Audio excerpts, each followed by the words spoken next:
Exclusivo, uma entrevista com o senador eleito Flávio Bolsonaro.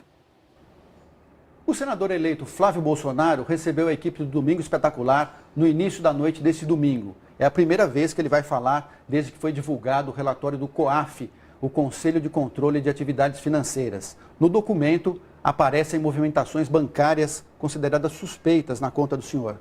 Senador, uma dessas movimentações é o pagamento de um título de R$1.016.000, um título da Caixa Econômica Federal.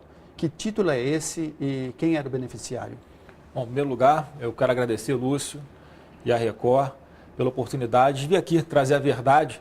Infelizmente, eu gostaria muito de estar fazendo isso, trazer os esclarecimentos ao Ministério Público, às autoridades competentes, mas não foi nem me dada a oportunidade de fazer isso. Tem aqui um documento, que é o documento da Caixa, e eu já vou pedir reserva, porque eu quero apresentar isso aqui primeiro para as autoridades, antes de apresentar à imprensa. O foro adequado para discutir isso não é a imprensa, com todo respeito, é o Ministério Público, seja federal ou estadual, dependendo do que o Supremo determinar. Eu vou entrar nesse assunto, mas está aqui. É um documento da Caixa, é um contrato com a Caixa Econômica Federal, e não é nada mais do que o seguinte: um apartamento que eu comprei na planta, e quando você compra apartamento na planta, o financiamento fica com a construtora. Quando sai o habite-se, é quando a Caixa pode fazer o financiamento. O que você faz? Você busca a Caixa, que tem um juros menor. A Caixa vai, paga a sua dívida com a construtora, e eu deixo de ser devedor da construtora e passo a ser devedor da Caixa. Então quem pagou, quem fez essa operação, foi a Caixa Econômica. Não foi dinheiro meu. Então está explicado isso aqui, não tem nada a ver. A Caixa Econômica Federal... Esse 1 milhão era a quitação do apartamento, então? A Caixa quita o restante do financiamento que eu tinha com a construtora e eu passo a dever agora, não mais da construtora, passo a dever à Caixa Econômica Federal. Só isso. Então o título era um pagamento para a construtora. A Caixa pagou esse valor, não fui eu que paguei. Eles pagam a minha dívida e eu passo a ser devedor da Caixa. Qual era a construtora? PDG. A PDG. E um imóvel que o senhor tem até hoje no Rio de Janeiro? Não, esse imóvel foi vendido. Em seguida, hoje, o meu patrimônio é um imóvel que eu tenho na Barra e uma sala comercial. Esse imóvel já não pertence mais? Esse já foi vendido. E estava declarado? Está tudo Claro que estava declarado. Claro, tudo na minha vida é declarado. Os meus imóveis, as minhas movimentações, tudo. Não tenho nada para esconder de ninguém. Senador, o pagamento desse título foi em 2017? Foi 2017. 2017. Qual era o valor do apartamento? Olha, esse título aqui, o que eu estava devendo, era um pouco mais de R$1 milhão.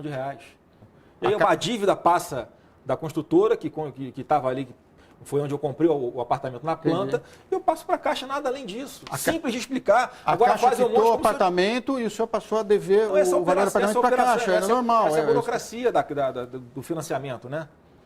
Então, assim, não tem nada demais nessa questão aí, por exemplo. Esse apartamento depois foi vendido já depois que o senhor terminou o financiamento com a Caixa? Não, foi vendido. Foi encerrado. Foi vendido em seguida esse apartamento. Então, se procurar lá na conta, acabou que houve um atraso na entrega do imóvel e eu precisei vender. Então, todo mês tem o pagamento para a Caixa. Depois disso, débito na conta. Senador, outra questão que levantou suspeita no relatório do COAF.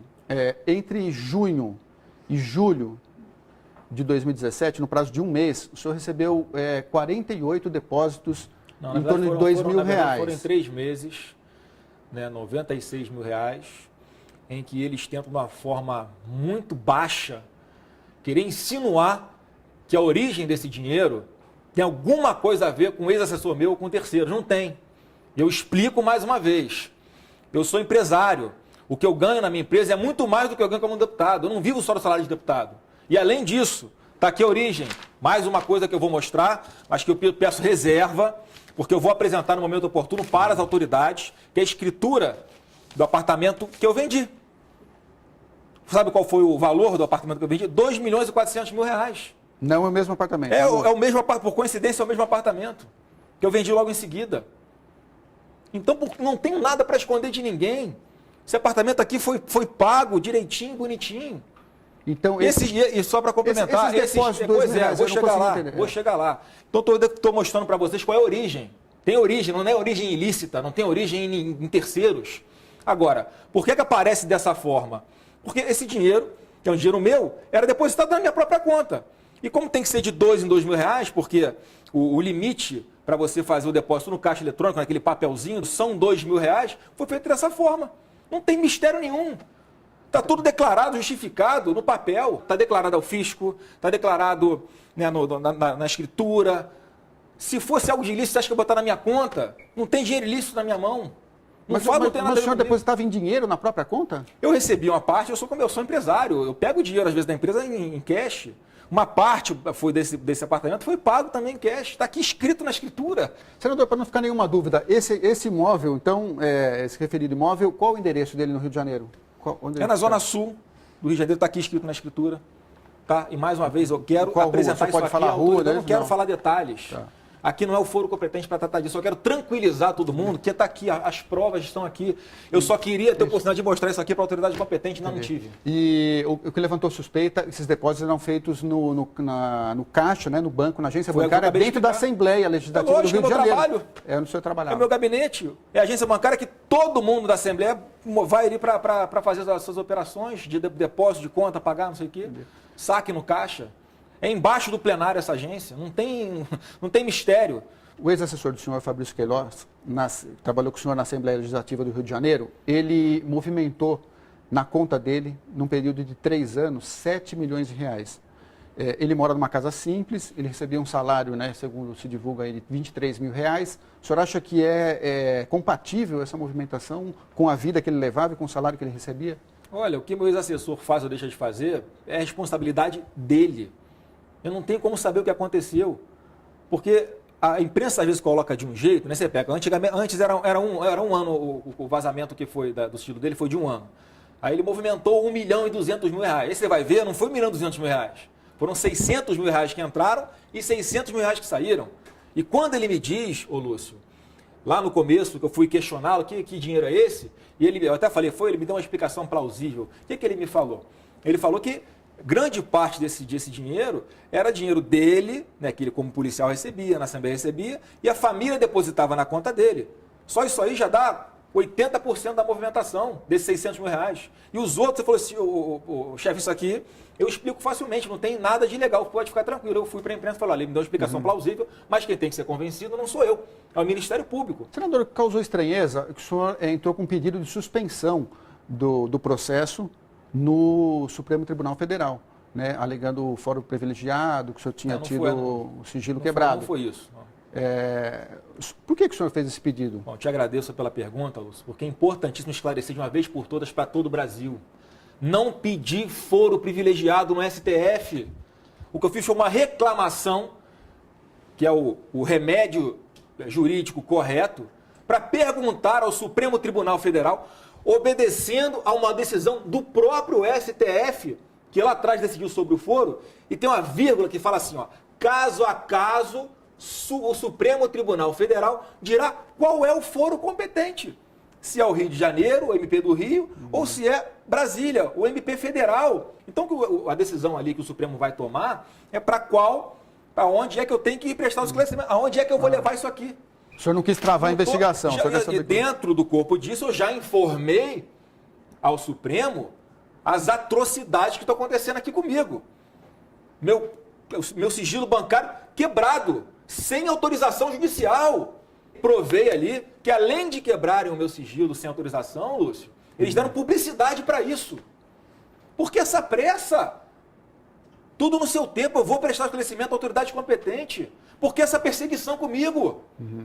Senador, o que levantou muita suspeita é o seguinte, existe uma prática nas assembleias de todo o país, câmaras municipais, até no Congresso, de reter uma parte do salário de funcionário. O deputado, o vereador, contrata e depois recebe um percentual do salário do funcionário. O senhor alguma vez reteve o salário de alguém que trabalhou com o senhor na Assembleia? No meu gabinete, não.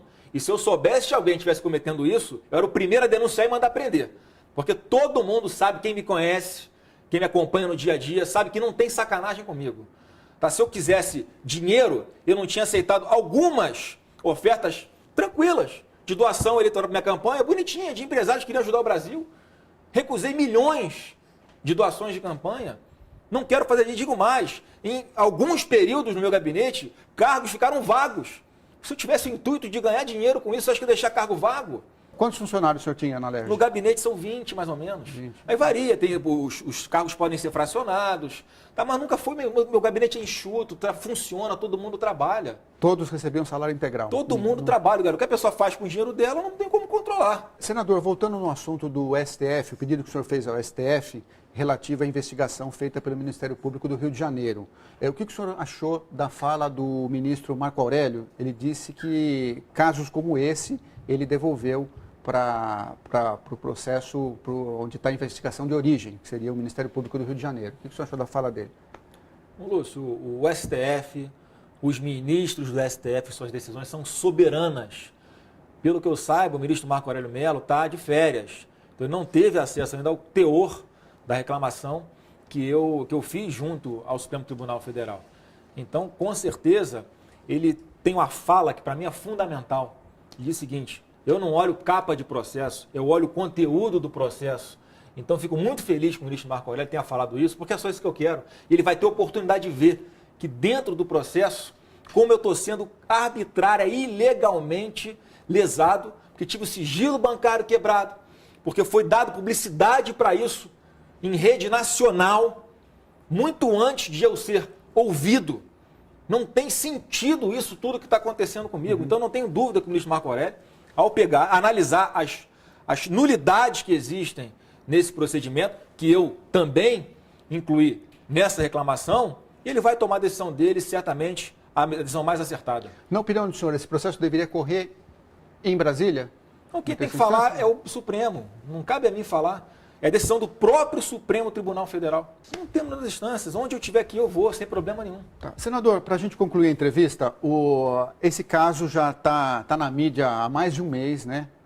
E a demora do ex-assessor do senhor Fabrício Queiroz em prestar esclarecimentos ao Ministério Público do Rio de Janeiro acaba levantando a suspeita de que existe algo errado por trás de tudo isso. Por que ele está demorando tanto? O senhor não gostaria que ele fosse mais célere em resolver, esclarecer essa questão? Eu certamente gostaria que ele já tivesse feito isso. Agora, vamos contextualizar, Lúcio. Essa investigação já está correndo desde o início do ano passado. E muito antes do meu ex-assessor ser intimado para comparecer ao Ministério Público, já foi vazado todo o seu sigilo bancário também, que foi quebrado sem autorização judicial. Não tenho procuração para fazer defesa dele. Agora, em menos de 15 dias após isso tudo vir à tona, ele foi intimado 4 vezes. No momento em que a mídia está colocando também, eu fico sabendo por vocês, ele foi vítima de um câncer, retirou um câncer no intestino. É lógico que eu tenho interesse que ele fale o quanto antes, mas é uma coisa que foge ao meu controle. O senhor esteve com ele ontem, hoje? Não, aqui claro em São Paulo, que não posso nem chegar, porque eu não ligo para ele, não falo com ele, para não ter qualquer dúvida, qualquer suspeita de que eu esteja combinando alguma coisa com ele. No contato zero. Ok. Agradeço a entrevista. Tá bom, agradeço. Muito obrigado. Curioso? Baixe o Play Plus em playplus.com, na Google Play ou App Store.